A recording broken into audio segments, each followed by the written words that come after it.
Recently, I've had a lot of comments asking me to share more tips and tricks about Squid Game Unleashed, so I decided to extend upon my original tips and tricks video, and go into depth about each arena and how I personally navigate them. I've also had comments about how to effectively use each weapon, which I will touch on in another video. For now, the arenas. Red light, green light is a pretty simple arena. Go on green, stop on red, but as the difficulty increases, a simple challenge becomes a lot more challenging. Let's view each tier. Sneak in the grass. There are grass patches dotted around the arena, which can provide a small opportunity to hide or even attack a rival player without being spotted by Young-hee the doll.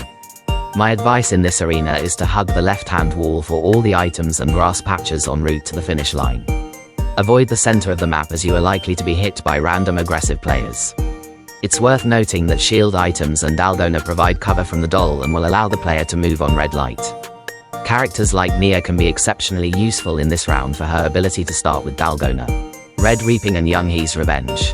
Two of the sweatiest arenas in the game. I personally don't have any particular method or strategy for these arenas, except sticking to the left, trying to stay in front, ensuring to pick up items to prevent other players from using them, and making your way to the finish line as quickly as possible. The later into this match you get, the more panicked the other players become, and thus start playing more aggressive. Recommended character, Nia. Frosty Field. In addition to red light, green light, this arena now has patches of ice, making your stopping distance while in collision with ice much greater. My advice for this arena is to time your movements on green light carefully and avoid stopping too late. Sticks and stones. Much like Frosty Fields, this arena is now completely consumed by ice and stone. The stones, however, provide a much needed protection from rival players as you make your way to the finish line. My advice in this arena is to hug the left wall through all the grass patches and gather all the items you can, to prevent other players using them while you make your way to the finish line. The stones provide defense against items and allow you to make it across the finish line unharmed. Recommended character, Nia. Dalgona and Cookie Crumble can be a bit of a pain in the neck because you are only ever as good as your worst player. If the other players aren't pulling their weight, you simply will not win this round. It is recommended that players try to run in opposite directions to complete the Dalgona shape as quickly as possible. If player 1 is heading clockwise, as player 2 you should be moving anti-clockwise to make efficient use of the time. Sugar drop is a simple one if you know what to look for. When you first enter the arena, scan the area for cookies. You will notice the majority of cookies are evenly spaced out. In some areas you will notice the cookies are bundled slightly closer together, which is normally an indication that the hole to the next floor is hidden among them. Keep an eye out for the groupings of cookies to successfully pass this arena every time. Glass Bridge is quite literally a bait and wait arena. My best recommendation is to leave players to do their own thing. There is no rush in this arena, just wait for others to fail, so you can succeed. It's worth noting to grab yourself a pogo stick, Dalgona or running shoe to close the distance at the end of the bridge and guarantee the win before the other players have deciphered the full route. There are also trampolines underneath, which can sometimes be utilized to close the gap between you and the end of the bridge. In Piggy Bank Bash and Nio's Revenge, the glass tiles are positioned side by side, allowing the player to test each pane of glass with enough time to jump back. But in Mind the Gap and Glass Bridge, the glass tiles are spaced apart, forcing an all-or-nothing approach to deciphering the route. Race rounds are simple, if you just know the most efficient routes. Climb Up and Leap Up have a very specific starting formation, which you can run straight through if you know the route. The starting formation for Climb Up is as follows.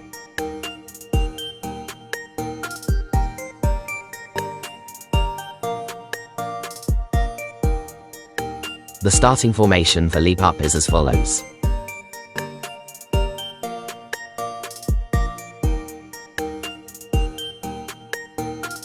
Bumper Run is a very simple course, but can be easily messed up if you slip up on your timing. There isn't really a great deal of advice for this arena, except the corners of the first staircase can be clipped for a small reduction in time. Downhill roll can look difficult but is really simple once you're familiar with routes and timing. Watch the following video for the most efficient route I found.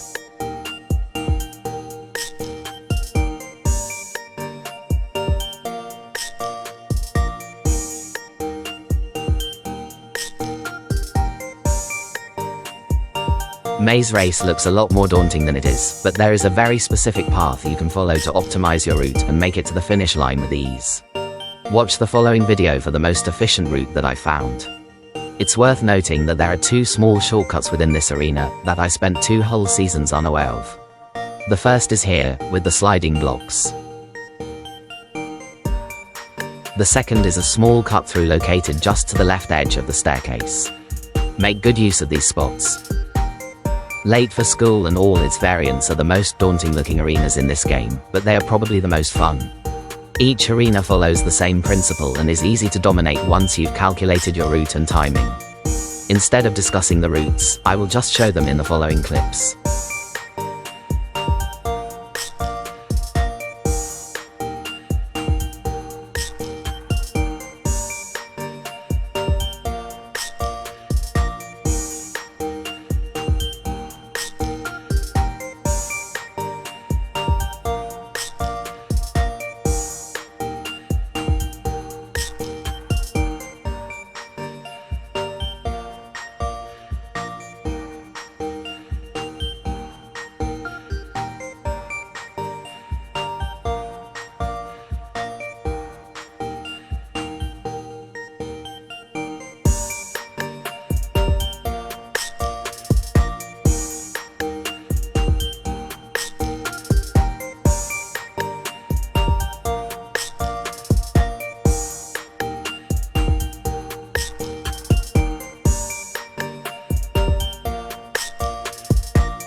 Snow Day and Ice Fort are easy enough, but can be a slaughterhouse if you find yourself in the middle of the crossfire.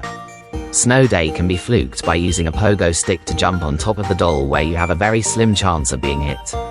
If the other players don't notice you do it, there is a strong possibility you will win the round without them even finding you. This is a shady way to win and I don't encourage this type of gameplay, but when other players are using the same dirty techniques to win, sometimes you have to fight fire with fire. Ice Fort, much like Snow Day, is another slip and slide arena. A small tip in this arena would be to try and avoid unnecessary jumping, as jumping will grant a noticeable knockback if you are hit with an item, throwing you out of the arena and into the water. It's worth noting to try and stay tucked tightly onto tiles. If a player hits you with an item, you want something behind you to cushion the knockback or deflect the fall. Playing to the inside of the area first is useful to avoid being knocked out of the arena. The floor is lava and all its variants have received a huge update since Season 3. There used to be 100 weight of items available and the round was essentially a free-for-all survival game. Since Season 3, we have seen a huge reduction in the number of items available and now the round seems to focus more on surviving the actual arena, as opposed to surviving the barrage of players. There is no particular advice to give on any of these 3 arenas, except watch the tiles carefully to stay on top of the high route, be patient with your movements and prioritize your own survival over eliminating your opponents. Snakes and Ladders is by far one of the easiest arenas to survive if you just pick up the right item. When you first enter the arena, your first and only goal is to obtain yourself a pogo stick. Once you have obtained one, put your foot on the accelerate and step on every tile to apply pressure to your opponents. Try to step on tiles with items to force them to drop and prevent players from obtaining them. Once you are down to the very last tile, patiently wait for the tile to break, jump in the air, allow a split second of fall time, and then hit the pogo stick for an additional boost of height. Most players will use their pogo stick immediately after the tile breaks, but if you can hold out a split second longer before using it, you will guarantee your win every time. Dodgeball Dash is a more intense version of Snakes and Ladders. In this mode there are a lot more items available to attack rival players. I personally recommend spending the first 1 or 2 tiers aggressively taking down as many opponents as possible, then spending the remainder of the match maintain your height and chiseling off the remaining players. Towering Inferno, again, is a more intense version of Snakes and Ladders, but in this mode you're faced with fire planters. These fire planters are highly effective for providing a temporary stable area for the player to calculate their next move. It's worth standing on an unlit fire planter as often and as long as you can to utilize your time in this arena, alternating between tiles and fire planters until endgame. The duration of the fire planter flame is the same timescale it takes for a tile to break, so you can jump from the planter to a tile and back again, at the cost of only 1 tile. One of the newer games to join our lineup is the Carousel. I've personally had hell trying to learn efficient ways of dominating this arena, and personally I'm yet to find a surefire way of winning every time. That said, I find a defensive method is most effective to start while the worst of the players fight it out, then start honing in on your rivals when the numbers start whittling down. In terms of items, heading to the edge of a safe room or the carousel and using a fishing rod is a good way to remove players from the arena. Baseball bats I found are less effective, unless you can knock the player into a kill zone at the very end of the timer, or off the carousel altogether. Waiting until some time has passed will spawn knives into the map, which provide a surefire way of taking down your final opponents. This arena can be fluked using Carl with a pogo stick at the beginning of the match to land on top of the carousel and move around the ring in accordance with the current safe room. Squid Game is by far my favorite arena, and all its variants. The best pieces of advice I can give for this arena is knowing the types of items each box gives.